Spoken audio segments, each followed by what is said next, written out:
Now that we've introduced the major new aircraft to you, it's time for some tanks.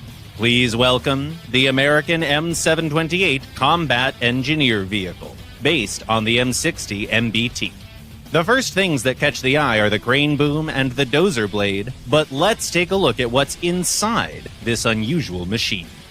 Its main caliber is a 165mm gun with elevation angles between -10 and +20 degrees. Auxiliary calibers include 2 machine guns, 1 coaxial and 1 pintle-mounted. The engine and transmission compartment is in the rear, the driver sits in the front, and 3 more crew members are in the turret.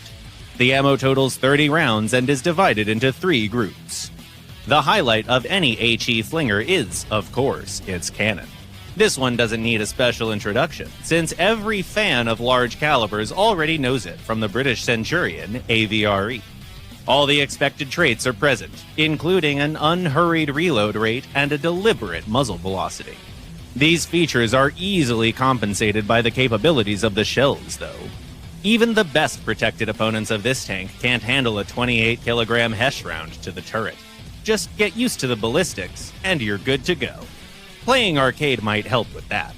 And don't forget to use the rangefinder every time you can in other modes. Better to spend some time ranging than reloading and attempting a second shot.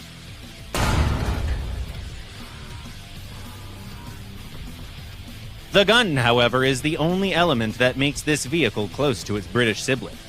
It's based on the M60, which gives the best possible speed going forward, while its reverse speed is a bit worse.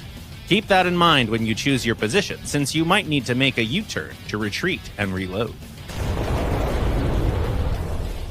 Anyways, you don't always need to avoid enemy fire on this machine. The M728 has a better protection level against kinetic shells than the Centurion AVRE, so only a few pieces need extra care and protection. The first one is the Commander's Cupola. A powerful cap round can and will incapacitate no less than 3 members of your crew at once, sending you to the hangar screen. The second one is the turret ring, but this part takes a lot of aiming to hit. As for high explosive rounds, the British vehicle handles them much better than the M728, since the latter has no reactive armor. Another great feature here is Commander Fire Control. Having a chance to give it back to your opponent, even if you lose the gunner, is extra valuable.